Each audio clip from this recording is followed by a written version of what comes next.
and welcome back to another episode of Career Path. I'm your host, Katalina, and for the first time on the Career Path podcast, you may notice we have two guests. Why is that, you might wonder? Well, because today we are talking about how professional friendships can impact your career. So I have two amazing professional friends joining me here today. We've got the amazing Leslie Debra and the fantastic Debra Ciskey. Both of these ladies are training and compliance subject matter experts in the arm industry, and they have been experts for roughly 30 years. Leslie Debra is the senior counsel at Eversheds Sutherland. She is also a former president of ACA International and a current certified instructor for ACA International. Debra Ciskey is the senior compliance advisor at Arm Compliance Business Solutions and a former board member of ACA International, as well as being a current committee member and certified instructor at ACA International. Ladies, it is such a pleasure to have you both on today. Thank you so much for joining me. Thank you. We are honored. Thank you. So I would love to start with getting to know you guys a little bit better by talking about who you are and how you got to where you are today. Leslie, would you mind kicking us off with a little bit about yourself?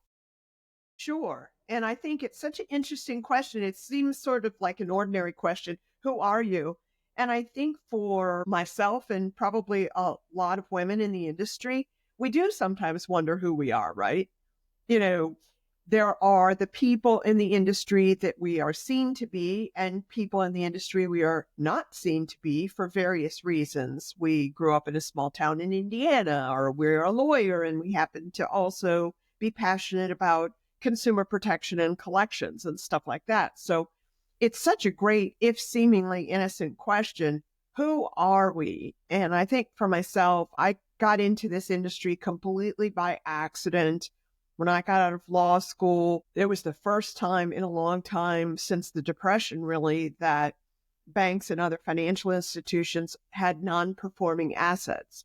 And being the youngest person in the law firm, somebody had to figure out how to restructure loans and talk to people who were suffering hardships. And it just kind of was a seed that germinated for me. And I just was in the right place at the right time. And I love solving problems, and I love figuring out how to move the chess pieces and navigate regulations and try to save, people's family businesses and things like that. So that's kind of how I got into it, but I love your question. Thank you. Well, I love the way you talk about problem solving. You talk about it so much like an opportunity, not an obstacle, and that's incredible. Debra, I'd love to hear your answer to the question. Well, I kind of fell into the arm industry as well, sort of like Leslie. I'm not a lawyer, so not that route, but I had moved to Minnesota with my husband right after college. He had a job. I didn't have a job. I answered an ad in the paper and ended up interviewing at ACA International, which at that time was called American Collectors Association. But that wasn't in the ad. It was just kind of a job for like a librarian and an assistant to, a director. I'm like, okay, sounds good to me, because I had worked in a library in college. So I thought I could do that, right? And so, yes, at the time, ACA did have a library, and when I was hired, I was organizing all that material, and it was actually a lending library. We sent stuff to people by mail, but I was working in the public affairs department, so I was working with legislation and, creating a legislative conference every year and things like that. So I worked at ACA for 13 years. After my public affairs department work, I became the director of education at ACA, and that was back in the 80s. And we were creating exciting programs. We created the first computer-based training programs that ACA offered at the time. And then I left to work at an agency. And since then, I've worked at 3 different collection agencies. And then at this point in my career, now I'm consulting and doing, work with Arm Compliance Business Solutions for collection agencies and others in the field. I've been around this industry since 1980. And I don't know if it'll ever end. I might die first. Who knows? But I do love it because I've met so many people, and I'm meeting the children of the people that I worked with, as they get into their family businesses and grow in them. And so that's really a very exciting part of what we get to do. I love that. Thank you both for sharing that background about you. And Leslie, you're the first one to really draw on how special that question is. And I love that. Thank you. So to dive into our topic about how professional friendships can really impact your career, I am dying to know how you two met. Debra, can I throw that question at you first? Yes, sure. I knew about Leslie before I ever met her because she was working within the industry a little bit as an outsider at the time, maybe, but, before she was like entrenched like she is today and working on HIPAA compliance and, in the collection industry, so many of us, worked with medical debt. We had these medical providers that were our clients, and HIPAA was like the big scary new thing. And Leslie was an expert already in HIPAA. So I met her at an ACA convention. I think it was 1999. And, I actually kind of ran into her at the registration table and we introduced ourselves and she said it was her first convention. And I didn't know until the end of the convention that she was there to win the most prestigious award that ACA gives to people, to members as a result of their contributions to the industry that year. It's like, I had no idea that was going to happen. And she's so humble. She never said, "Oh, I'm here to get an award." She never said that. I didn't know until it was over. And, I don't think our paths crossed that much during the convention. I was busy with instructors and she wasn't an instructor yet because she was sort of new. And, I had all other stuff. So our paths didn't cross much there. But over the years, we started working together, creating compliance training and materials and teaching together. And she can tell some of that story too. But that's how we, our interests merged and we became friends. Yeah. So what was the first time that you guys did start working together? Well, gosh, I couldn't tell you the year, but we started as compliance became more prominently necessary in our industry. ACA needed, more compliance related programs. They created a credit collection compliance officer designation. And to get the designation, you had to fulfill education requirements. So we started working together with a couple other ladies developing that curriculum. And it was accidental. It was completely accidental. Myself, Debra, and two other women who are somewhat retired from the industry, or maybe we should say pursuing other passions, which make us insanely jealous. Each of the four of us had the same idea at the same time that what ACA needed was to break down complex compliance and legal things in a way that companies that don't generally have a full array of in-house counsels could really put them to practical use. And each of us had a different take on it. And we somehow ran into each other. And I think maybe Debra knew some of the people. I knew Debra. And we really wanted to make complexity and compliance digestible. And so we put our heads together. It took us about 2 years to write the curriculum. And originally the course for the credit and collection compliance series was a 2.5-day in person, which was really exceeded our expectations. And because people that attended, after 2.5 days of being with other people, you build a network. And there are still relationships back to the day Debra and I originally got to teach the class in Memphis at the Peabody Hotel where all the ducks are walking around. We had the most bizarre shoebox shaped room where we had 80 people in round tables bumping into each other in a narrow room. And it was just the most exciting compliance experience, I think, for us. And there are still people from that session that are still networked because of, I guess, just all the factors of putting together a non-lawyer who has a brilliant sense about adult learners and somebody who is just a nerd and loves reading all these regulations. Like, it just kind of worked. And our work ethics are very compatible. We're both Aquariuses. We have some weird things in common that just, and since then we've written several courses together and gotten to teach them. And, it is just kind of like where you take two people that kind of are in their lane and can do it stuff, and then you put them together, and it exceeded our expectations for what we could accomplish. And it's one of our certainly one of my proudest things, both that relationship with somebody that is both humbling, filled with trust, and so affirming that really sends you on a trajectory that you really you didn't ever expect for yourself. Yeah. And It seems like an incredible journey of growing through the differences and embracing the different perspectives that the two of you have. And then also playing off of each other's strengths. And that makes me think a lot about my coworker, Leah, and she and I are great friends. I got to give her a shout out on this because she has a professional friendship that has really impacted my career. And she and I have different things that we're good at, very different things. Like right before even getting on this, she was like, I never want to be on camera ever. I pretty much have no problem being on camera, but that in and of itself is so powerful that we have these different strengths and we're able to play off of it in order to balance each other out and grow through it. So it's incredible to have that and find that in somebody else. Yeah, well, the one thing about that class we taught together that Leslie did tell you is she was really scheduled to teach with someone else. And the other instructor suffered a personal tragedy in her family and couldn't go at the very last minute. I mean, like 2 days before. And so they called me and said, are you available? Leslie needs a partner. I'm like, all right, I'll go.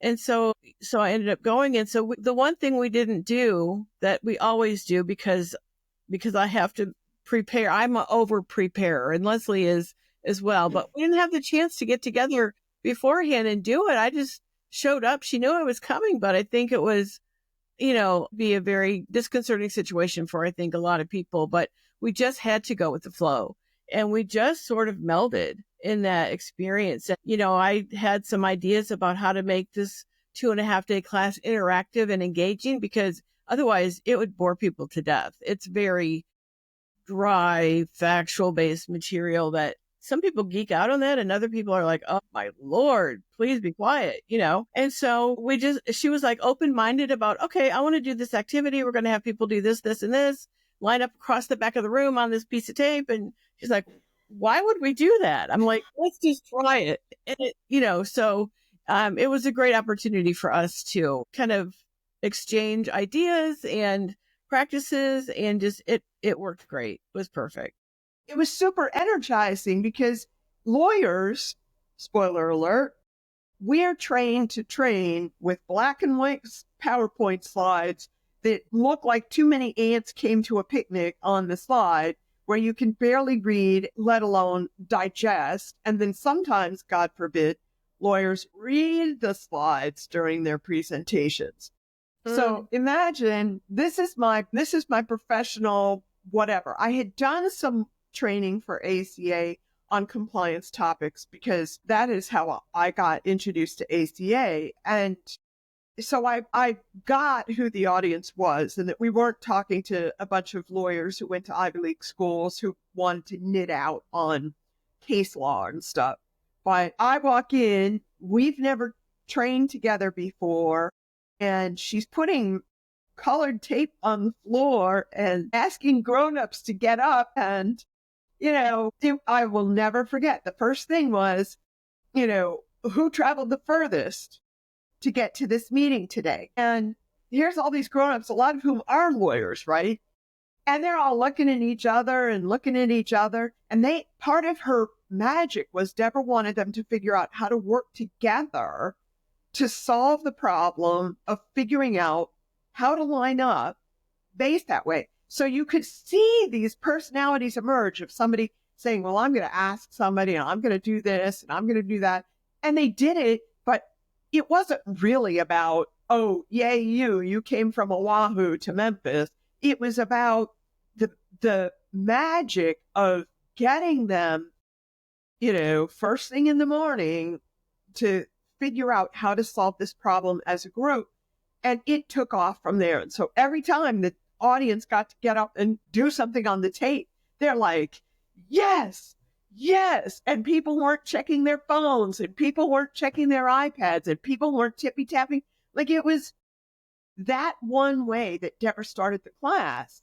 And that has so profoundly influenced all the workshops or all the training or all the programs without fail, I always try to imagine a way in the first few minutes of a class to really engage people, because I know that means they'll stay engaged. And that's just such an important lesson, whether it's a meeting, whether it's delivering bad news to a client or good news.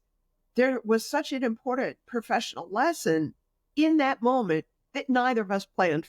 Yeah, I love it so much. And honestly, Debra, what you came up with really reflects what Leslie said at the very beginning, how she was talking about those challenges and that problem solving as an opportunity. And that is just a perfect example of it becoming an opportunity and opening people up and teaching them at the beginning of the session that all the problem solving that's going to come out of this session is an opportunity. We're not sitting here to lecture at you and just throw problems at you that are obstacles.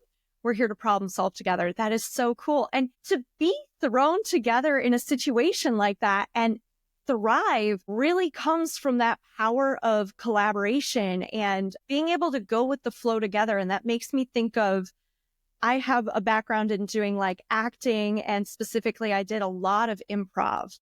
And in improv, there's a game. We do it in improv, but I also just did a Career Path episode with Kalila Lyons, and she talked about the same thing. It's the idea of when you are working with somebody collaboratively, you don't negate what they say when they say something. Instead of being like, they bring up one idea and you go, no, I don't think that. We should, do something else. It's yes.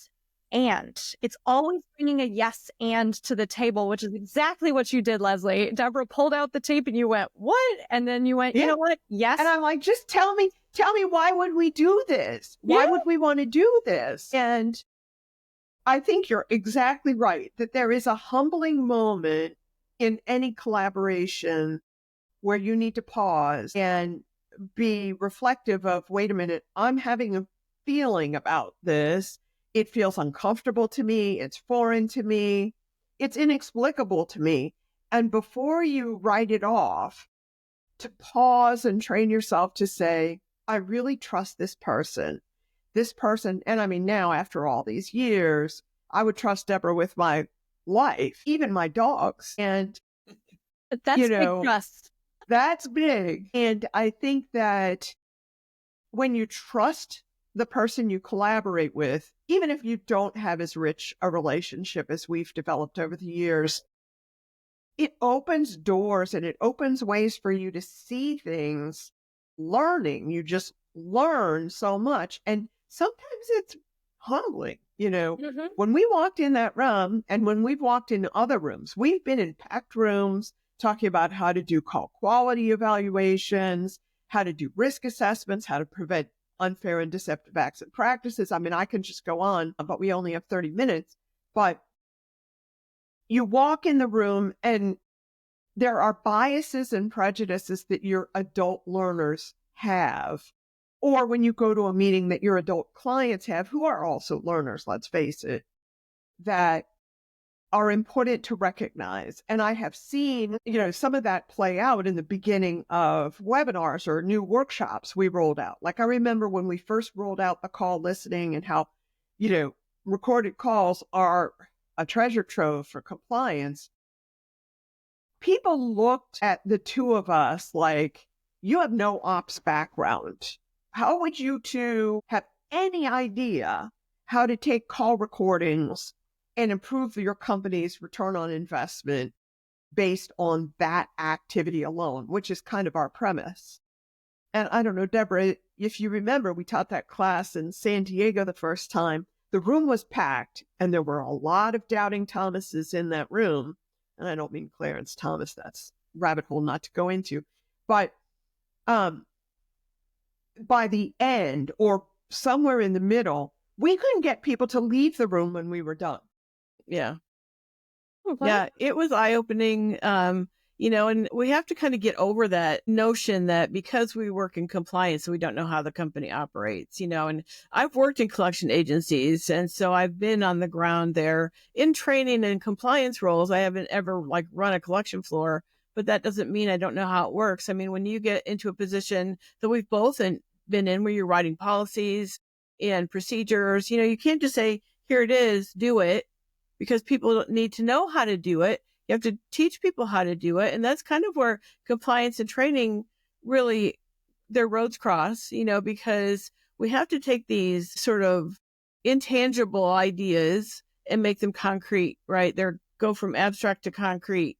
And the concrete is, how do I do it? The policy says this, but how do I make that operational? And so we've experienced that. Leslie's worked in agencies as well. And so we both have that experience that we can draw on. And we can sit all day and talk about how all that works and, her experiences and mine. And some have been similar and some have been quite different. Just, depending on the specialties of the agencies, the verticals they work in, their size. That makes a big difference, because it's one thing, like Leslie said earlier, to work at an agency that has a general counsel and a compliance director and other people involved in compliance, and to come from another agency where compliance is run by the owner when he feels like it or when she feels like it. It's not their most important priority. And they hate it because they feel like they make less money when they're compliant. And so they want to wink at it, but sometimes they don't want to actually do it. And so I think we've been successful helping people to understand how you can comply and do better financially, And so you guys made some really great points in there, in that the idea of yes and doesn't just have to go as somebody who like you're training with, but also as a learner, being somebody who comes to the table with that kind of mentality. And yes and, I want to be clear, is not literally saying yes to everything and just accepting everything at face value. It's about being open to it.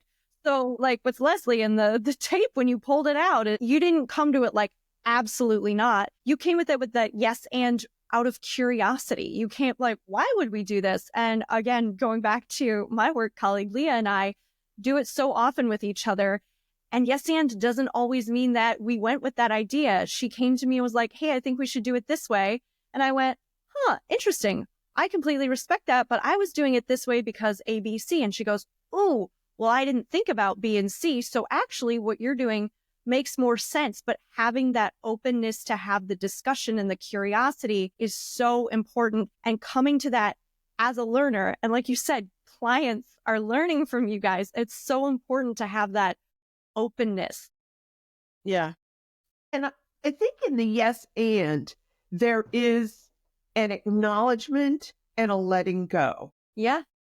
And the acknowledgement is, I acknowledge you have a knowledge base, or you have an idea, or you have a thought you want to brainstorm, acknowledging that something got you to that place. And the letting go is, well, I thought I knew the best way to do this, but apparently I was missing out on some of these other things. And I think the yes and does have a lot of power if you are comfortable unattaching from what you thought was the only way or the better way to do something. And then that just makes your professional friendship all the more robust. Yes, I love it. So I'd love to dive into that actually a little bit more, about the different ways that your professional friendships can really boost the trajectory of your career in different ways. Well, Leslie was my inspiration to get involved sort of in the governance side of ACA. She's been involved there longer probably than I was. Well, when I worked at ACA, I couldn't. I was a staff member at ACA. You don't get involved in the governance because the governance is performed by the members, right? Mm-hmm. But I did want to be involved. And when I left ACA and joined an agency, it was a little bit, I wanted to be on the ACA's education committee. It's Education Council was called at the time. But people thought I would like run roughshod over the members who were on the committee because I was their director of education. And so I was out of ACA for several years before I got a call from the incoming ACA president at the time. And he said, this is what he said, Debra, I don't care what anybody else says. I want you on that education committee. And I'm like, wow, I didn't know there was such a controversy, people saying things about it, but there was. And that's where I really started being able to be involved in that way. And, that was like mid-1990s. So even before I knew Leslie, that was like, I think 95. And then from there, I was just able to stay involved on that committee or other committees. But I served a long time with the Education Council. And then when the board structure was rejiggered about 2011, 2012. Then I ran for the board and it, got on the board, the first new sort of structure of the board, and really enjoyed that. And Leslie was incoming president the next year, I think. And so it was cool because it gave us more opportunities to be together. And so, we do have a very good professional friendship. We also have a very robust personal friendship as well. And, we've been through a lot with each other. And I mean, she slept at my house. I've slept at her house. It's amazing. And, I'm grateful for it. So she became more than just Grateful for it too, but maybe, Debra, you want to talk a little bit about our problem-solving walks. Oh, you mean the Leslie Bender Force marches? So yes, Leslie and I, when we're training together or at a conference together, we try to get up early and take a walk together. And then you just talk about girl stuff or whatever, family and work issues, or, just thoughts, random thoughts that we have that we want to bounce off each other before we take them like public.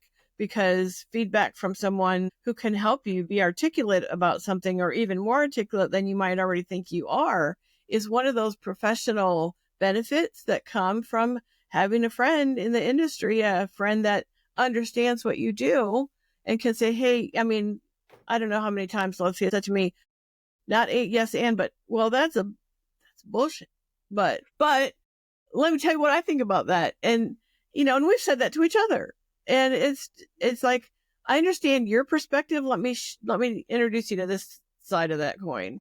And it really does help you get your thoughts in order, organize something that's just kind of abstract in your brain, and then come up with something that's cogent, right? So we've done that a lot. But yeah, those walks are amazing. I tease her about the forced walks because sometimes she has kind of a concept of how far it is from point A to point B. And you finally start that walk and you're like, gosh, this is taking a lot longer than I thought it would, because it's 2 or 3 times farther than she thought. So it's that progression from just being professional support to being like a full-on key piece of your support system, whether that's personal, professional, just like being there for you. Yeah. Oh, 100%. I think we've been there for each other many times. For sure. I mean, the flip side of being on the first restructured board together is, in back-to-back years, I lost my parents, and Debra lost one of her parents. And it just was serendipity that it happened in the same time frame. And, anybody that's experienced a loss like that, grief kind of comes in waves to the shore. And you don't always know when some of them are going to pack a little more punch than others. And I think that it was a really important time to be very even keel and continuing the water and beach and waves analogy. And I think having somebody to keep you on course in both directions, just as fate would have it, was also invaluable. And I think that a professional relationship friend, even if they're also a personal relationship friend, that can allow you to be vulnerable and then help you get, okay, reel it back in, put on, like you talked about acting, let's put back on the board member persona or the incoming president persona, because we had a lot of issues to tackle, with the new board, and not the least of which was a lot of members who were unhappy there wasn't an 80-member board anymore. So I think that there is something that comes from your professional relationship when you can see each other when you're not at your best, and then help not fix it, because you can't fix, but help let it be okay to experience that and then get you back on your feet. And that definitely was a feature of that time. That's fantastic that you guys have been able to be there for each other like that and having such a strong friendship within the industry. Unfortunately, we are out of time today, but I want to thank you both so much for sharing the story of your friendship and all the incredible impacts it's had. It's so great to hear from you both. Thank you. Well, thank you, and hooray to Leah that she's your person. Yeah. Yes, exactly. Yeah, it's great to have that person, that you can go to. And Leslie is the first one I think of when I just have an obstacle I have to get over, whether it's emotional or personal or professional. She's my person too. That's so fantastic. Well, thank you again for sharing everything. And to our listeners, if you guys have any questions, comments, or things you would like to see us discuss in future episodes, please leave them in the comments below. If you're not connected with either Leslie or Debra, you should get to know them. They're both very incredible women. But thank you all for watching, and we will see you all in the next episode. Bye. Thank you, Catalina. Bye. Thanks.